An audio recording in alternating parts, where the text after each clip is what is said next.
Hello ladies and gentlemen, and welcome to yet another cast with me, Sebastian Sjöberg from GG Vision, and Hydra X, featuring here LiquidRet as the blue Zerg in the 2 o'clock-ish starting position of Metalopolis, and mouzThorZaIN here in the opposite 8:30-ish position. Hydra, it's been an intense series. What do you think of this game? I don't know what to say besides warning all the viewers, if by any chance you randomly found this Game 3 on the YouTube, go watch the other two. Were just tremendous games, beautiful back and forth action between two of the top players in Europe, and boy, Ret is just fine-tuning his game once more, showing us what macro means for a Zerg player, while ThorZaIN just shows us his cold-blooded decisions, just very calculated, very well-timed, and showing us that he has what it takes to face Ret on this situation. But keep in mind that being us on Game 3, the series is tied 1-1, and this is going to be the ace match. Whoever takes the win on this one takes the final victory on the series. Indeed, and of course we see Ret here having a superior APM to ThorZaIN, going ahead and going for economy as always. There's no sign of an extractor or a spawning pool, only drones, whereas the TSL3 winner ThorZaIN here fortifies his ramp with supply depot and barracks, and I suspect we will not see any early rush shenanigans or all-ins. This will be all macro, all skill, and the best player may win. Ret now going for a very fast 15 hatch, and indeed this is what we love seeing. Yeah, well, Ret is just being himself, I guess, playing his style. It's what he's comfortable with. So once again, grabbing a fast hatch.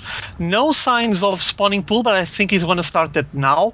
And he's just going to commit himself to a long macro game. You guys can check the positions, the spawning positions here on Metalopolis. It's cross positions, meaning that it does promote a long macro game, but you'll never know. I mean, we could see ThorZaIN decided to make a nice, solid timed push and try to crush Ret once more. If you guys recall on the previous match, and just throwing a couple of spoilers for whoever didn't watch Game 2, we did saw ThorZaIN going for an early push with a bunker rush, try to see if he could break Ret a game, but the Ret was able to defend it brilliantly, and well, the game went on, and we just witnessed a massive battle back and forth that shouldn't be missed. Hopefully it's going to happen the same thing on this matchup here. The odds are very good for seeing a late-game clash with lots of blood and gore and creep flying everywhere. Yeah. Now ThorZaIN is sending a scouting marine out, and will be able, and he shouldn't be surprised to see a hatchery being all but completed now actually, and well, this is again just what we love seeing. A response from ThorZaIN in a very brave manner is to counter Ret's quick economy with even quicker one of his own, going for double refineries and orbital, rather command center in his main base. He will be able to SCV up and combat Ret on the economy game very quickly, given mules and everything. So this game is turning out just the way we hoped, and now we see 3 marines being positioned at the Solana watchtower, and they'll see if they can snipe a queen, a creep tumor, an overlord, or anything, just giving a little bit of map control here to ThorZaIN, whereas Ret is now sending out scouting links of his own, and this game has yet to really unfold. 2 barracks up at ThorZaIN, no add-ons, and he seems to be quite dependent on having mech components in his unit compositions. We saw a lot of siege tank and Hellion use last game, and I do think that may reappear here. Well, for now, risky by ThorZaIN, I would say. He's basically saying again, okay, Ret, okay, I got you. You want macro game? I'm going to macro with you. And he went for a fast command center, getting an orbital command now. And he got those 2 racks, but he didn't plan ahead to get any kind of early pressure. He basically wants to get some marines out to have a proper defense, so he can pick up that command center and just lift it instantly and land it on his natural expo. He's been working on his SCV count as well, so basically he's waiting to expand and have the same 2 bases that Ret already has for quite a long time. But as we've seen on Game 1, this is a risky deal here. You're talking about Ret, and Ret is able to macro really quickly and defend what he's doing, what he's macroing. So ThorZaIN, keep an eye on Ret, or else you're going to be crushed. Beware. Indeed, and Ret now moving out with a couple of Zerglings in order to compete for map control, whilst going for a 3rd hatch here on the 5 o'clock expansion area. And this is, you know, to be ballsy in StarCraft, and for some players this may seem like a bit of an enigma, to be ballsy here is to go for economy, because that means you're not building attacking units, which means you cannot attack and you can hardly defend either. So the more hatcheries you go for, the bigger Zerg balls you have. And Ret, well, he's got very big Zerg balls, and not moving onward with that metaphor at all. I just love seeing this from Ret. Now a Hellion pre-igniter being researched here for ThorZaIN, and that's a trademark of his. We'll be able to see a lot of damage coming out of that for sure. But Ret, he's out for Terran Blood, and here's a whole bunch of Zerglings ready to deliver that message just to the right of ThorZaIN's base complex. Indeed, and you notice that Ret just sent a single Zergling to take a look, just spot if his opponent already grabbed his Expo, and he was almost getting there, but the Zergling wasn't able to reach it, got roasted by a Hellion, a blue flame Hellion.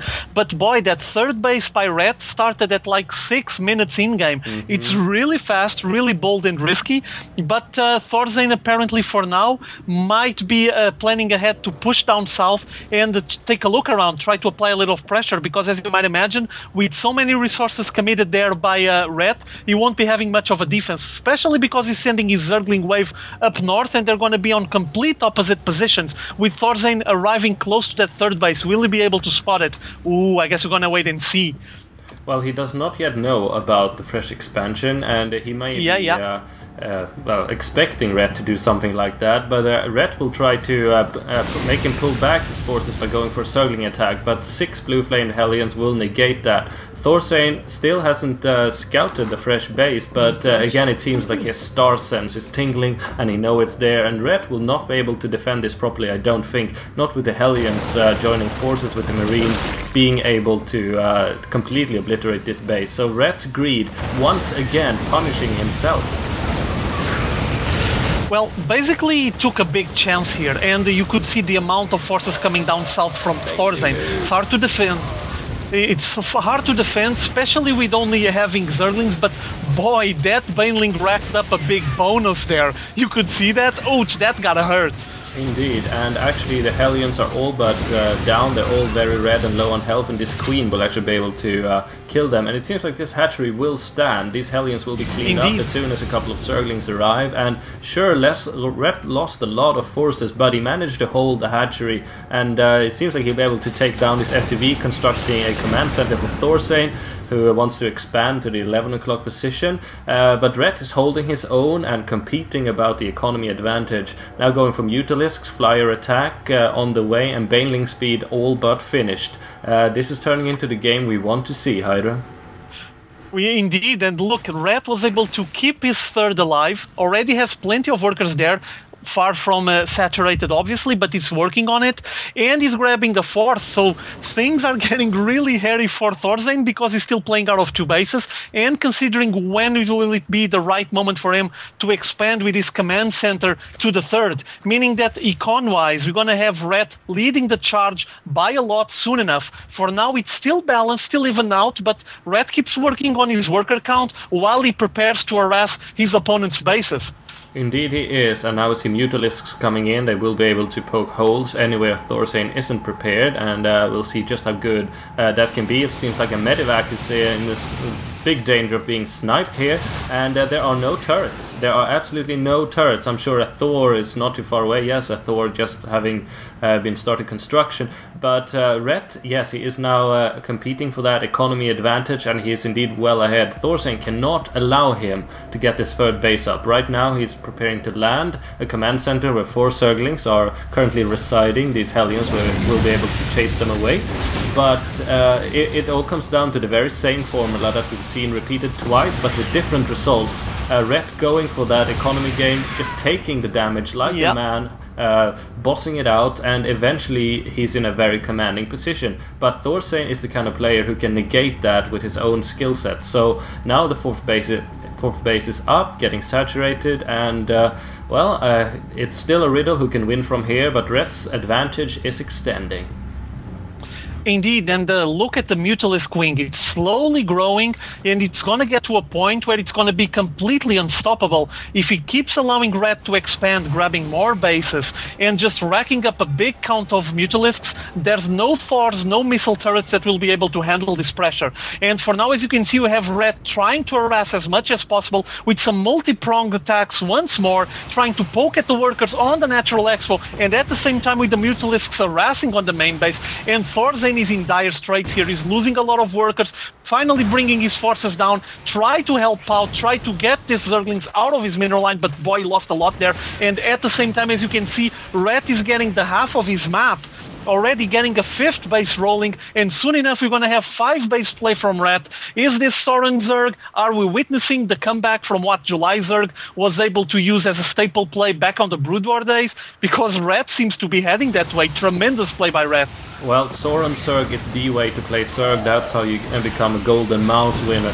But ThorZaIN being no stranger to having economy balls himself, continuing with that weird metaphor anyway, having deployed a gold expansion with a planetary fortress, getting defenses up ASAP, and he says, okay Ret, you want 5 bases, I'll settle for 3, but I'll take the best one. And ThorZaIN, looking quickly at the income tab, well, as soon as these mules start harvesting, he'll be just as rich as Ret temporarily. And if he can hold this position, and of course this 11 o'clock base will be very easily defended from there, he will have a very strong position as well. But Ret, he wants to contest this, sniping medivacs, but ThorZaIN, he's a defensive master, and this puts him halfway into the map. He can attack Ret from here very easily. Ret can never take the gold, siege tanks will prevent that.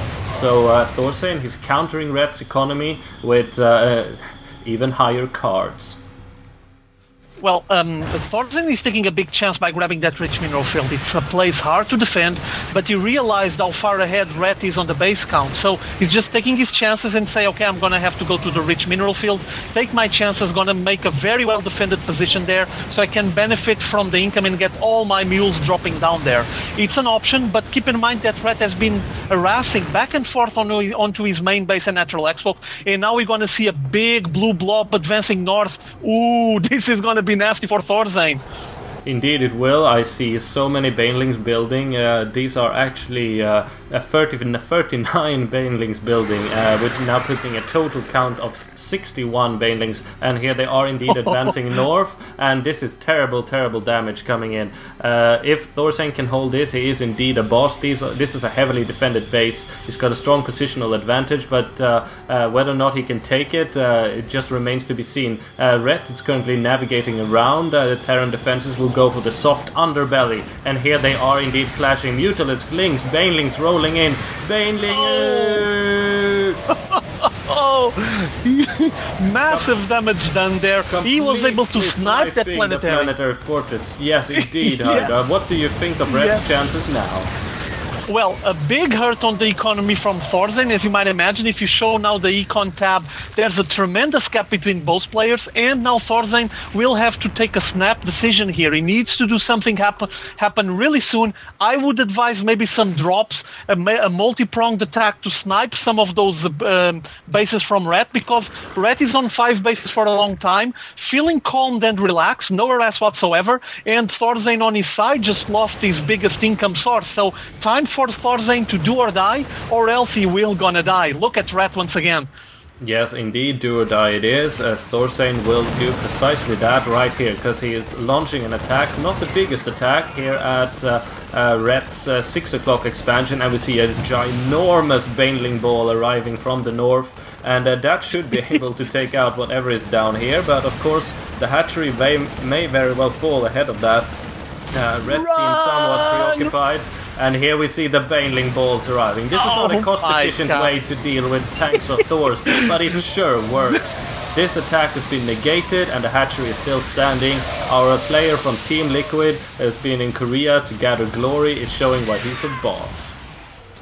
acid bath anyone, because it's what basically ThorZaIN units are getting at the moment. And he's gonna go north, I'm sorry, and apply even more damage to ThorZaIN's units. So basically, he's trying to pin ThorZaIN into this 2-base play, containing his advancement, and he's gonna just squeeze himself against the wall, try to defend against all of this harass by LiquidRet, but Ret seems unstoppable, with Infestors coming into the fray as well. And there it is, ThorZaIN just couldn't resist this force. It was way too much pressure, and he knew how far behind he was after he lost that rich mineral field. It was like his last chance, and notice how much of the map Ret was grabbing. I mean, he got to a point where ThorZaIN couldn't do anything about it. For as much as he could produce out of those 2 bases, he wouldn't be compared with the 5-base play by Ret, so much respect for Ret. Indeed, even grabbing a 6th base up here in the air and going for an Ultralisk Cavern and Greater Spire while at it, just for good measure. That was a beautiful showcase of Sauron Zerg, and there you have it, boys and girls. This is how you should play Zerg if you want to be considered a baller. Tremendous play there by Zerg, was just brutal on his macro. Obviously, he had to count with ThorZaIN being condescendent on the aggression that he applied early on the game. But well, ThorZaIN didn't apply that much pressure. He decided to go for a macro game as well with again a fast command center. And what can I say? At 6 minutes, Red had 3 bases. ThorZaIN was taking care of his second. Well, surprise, surprise, he got owned here on this specific situation.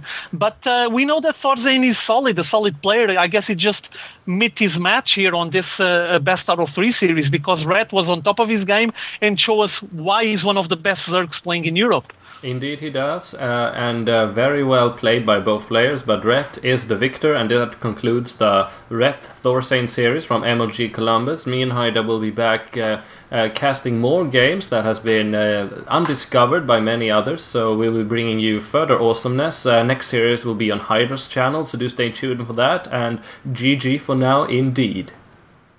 GG, people, have fun.